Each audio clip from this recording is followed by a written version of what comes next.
예, 오늘 다양한 문제 여러분께 짚어드리겠습니다. 오늘 네 분 지금 스튜디오에 모셨는데요. 이양수 전 청와대 행정관, 백희종 전 수서경찰서 강력팀장, 그리고 정철진 경제컬럼니스트, 그리고 양욱 한국국방안보포럼 연구위원 네 분 나와 계십니다. 어서 오십시오. 안녕하십니까. 예.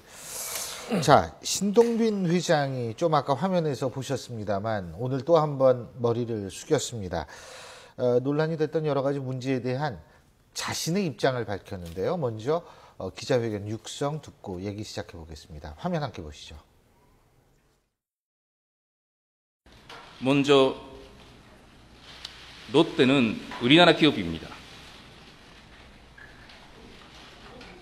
한국 롯데는 1967년 롯데 제과를 시작으로 설립된 한국 기업입니다.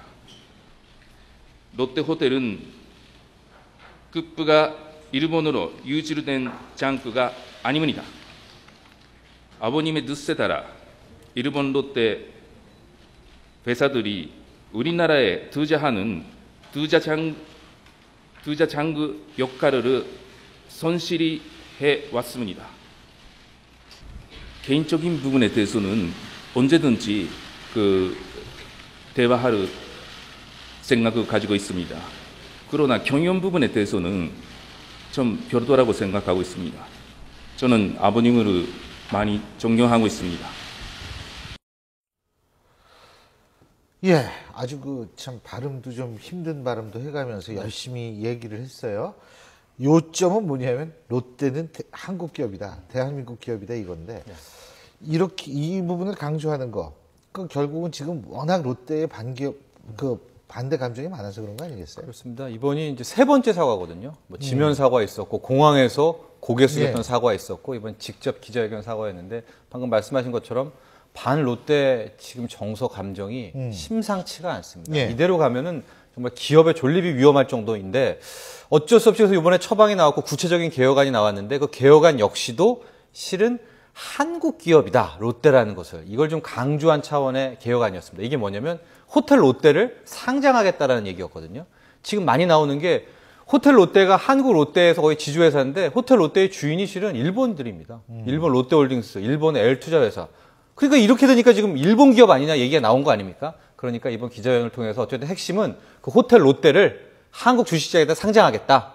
그러니까 한국 국민들에게, 한국 투자자에게 이 지분을 나눠주겠다는 게 포인트가 있는데 이것을 보면은 상당 부분 지금 막 거의 좀 쫓겨 있다. 이걸 읽을 수가 있습니다. 아니, 근데 혼자 그렇게 하면은 할 수 있어요? 지금 상황에서? 아, 이게 굉장히 힘들죠. 아니, 몇 년 걸릴지 신동빈 회장 혼자 다 결정해가지고 할 수 있는 상황은 아니지 않나요? 아, 현재로서는 17일날 주총이 있기 때문에 본인 스스로는 주총에서 어느 정도 좀 승리를 예감하고 있기 때문에 이제 몰아치는 차원에서 이어졌던 것 같습니다. 몰아치는 차원. 근데요, 이게 자꾸 죄송하다고 얘기를 하면 할수록 일반 국민의 입장에서 볼 때는 이제 신동빈 회장으로 굳어지는 모양이다. 이런 효과도 있는 거 아니겠어요? 그래서 이번에 뭐 롯데 전체를 대표해서 저렇게 사과를 하는 모양새를 보고서는 국민들이 롯데는 신동빈 회장 경영체제로 완전히 굳혀졌구나 하는 이런 느낌들을 받을 수 있겠죠. 그런 면에서 저 이번 기자회견이 상당히 공세적이었다 이렇게 판단할 수도 있을 것 같고요.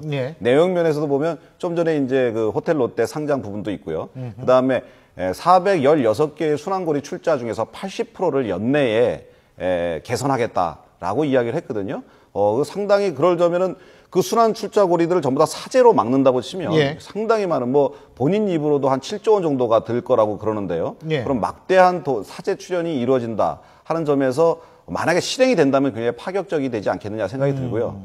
일자리 같은 경우에도 청년 일자리 한 6천 개에 달하는 청년 일자리 포함해서 한 16,000개 일자리를 연내에 만들겠다고 했는데 제발 그것이 반드시 이루어지기를 희망합니다. 예.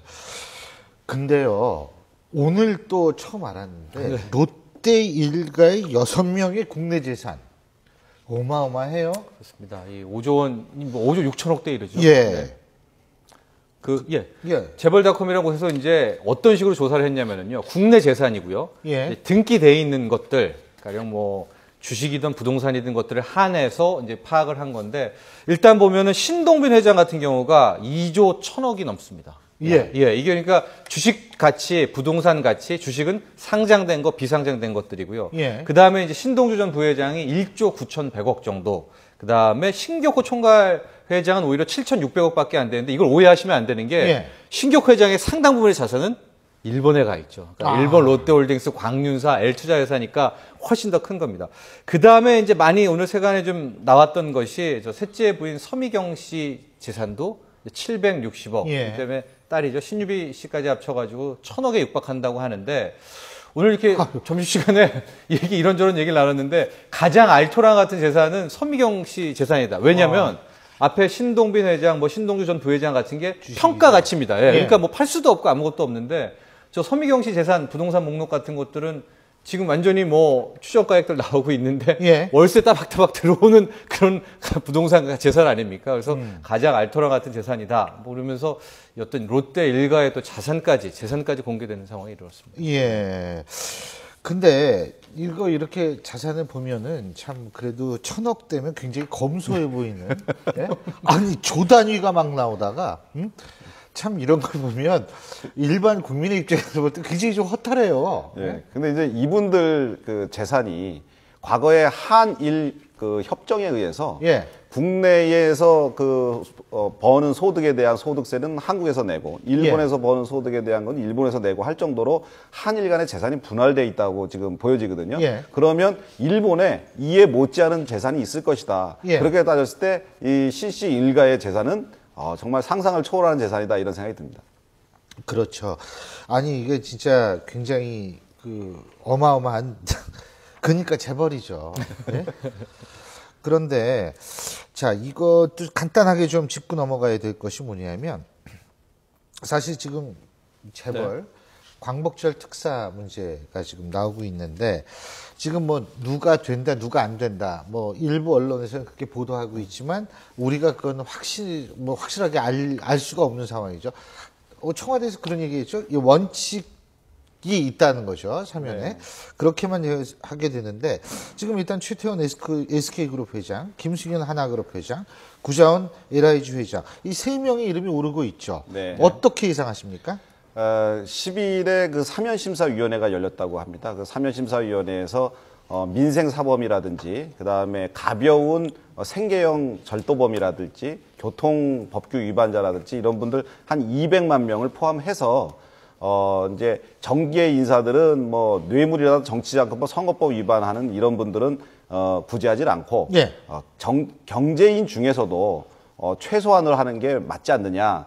최근 롯데 사태로 불거진 뭐 재벌에 대한 좀 반감 같은 거, 국민 정서도 좀 감안해서 특히 김승현 하나그룹 회장은 과거에 2차례 사면을 받은 전력이 있다. 그런데 어차피 지금 뭐 실형을 살고 있는 건 아니니까요. 밖에 나와 있으니까 그렇죠. 또 다시 사면 복권 해주는 것이 무슨 실효적인 의미가 있겠느냐 해서 그분은 오히려 빠지는 것 같고요. 최태원 SK 회장과 구자원 LIG 회장 이 두 분은 좀 포함되는 거 아니냐 이런 예측들을 하고 있는 것 같습니다. 예측들이 그렇게 나오죠.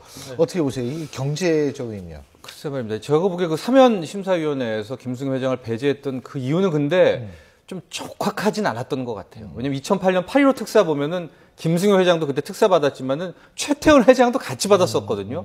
그런 의미에서 왜 김승현 회장을 이 마지막 상신 안에서 모릅니다. 아직 마지막 결정 안 된 그렇죠. 겁니다. 거기서 우리 모르는 배제됐던가에 거니까. 대해서는 보면은 최근에 좀 하나그룹이 뭐 하나갤러리아 면세점도 있고 해서 본의 아니게 또 국민들 여론에 뭐 하나만 뭐 이런 챙겨주는 그런 특혜 의식이 좀 있었던 게 아닌가 그런 좀 정서적인 부분도 좀 염두에 둔 거 아닌가 보여집니다. 그 지금 뭐 예. 돈 많은 재벌의 그 사면 특사 문제도 뭐 관심이 되겠지만 이제 저는 경찰 출신으로서 이 도로교통법 지금 위반 음주 사고. 부분 이게 어떻게 지금 돌아가고 있느냐고 하면 제가 이제 개인적 루트로 좀 알아보니까 단순 일회 운전 같은 경우는 사면 대상에 포함을 하는데 음주 측정 거부나 그다음에 2회 이상 또 음주 교통사고 이런 부분은 형평성의 원칙에 너무 어긋난다. 또 어떤 법 감정에 위배된다. 이런 측면에서 아마 이런 부분을 좀 제외될 것 같다는 가능성이 있어서 혹시 궁금해하실까 봐 미리 맞습니다. 말씀을 드립니다. 음주 측정 거부는 제외가 된다면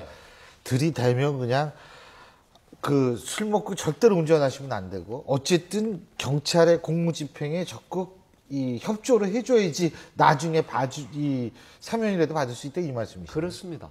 왜 그러냐면 그 음주운전 같은 부분은 음주운전 사고라든가 또 그 말씀드리면 뭐 삼진 아웃제 2회 이상 3회 이상 하는 분들이 상습적으로 운전을 하게 되면 본인도 본인이지만 아무 죄 없는 상대방 운전자나 상대방 죄 없는 일반 시민들한테 큰 피해가 오기 때문에 이런 분은 상당히 좀 신중해야 될 것 같다는 의견도 있습니다. 알겠습니다. 뭐 지금 누가 들어가고 다 될 수도 있고 이 중에서 한 분이 빠질 수도 있고 두 사람이 빠질 수도 있고 어쨌든 그건 모르는 거니까 일단은 아마 14일경에 13일 저녁 때나 이때쯤은 알 수 있을 것 같으니까 그때 한번 얘기를 계속 해보죠. 자, 다음 주제 넘어가 보겠습니다.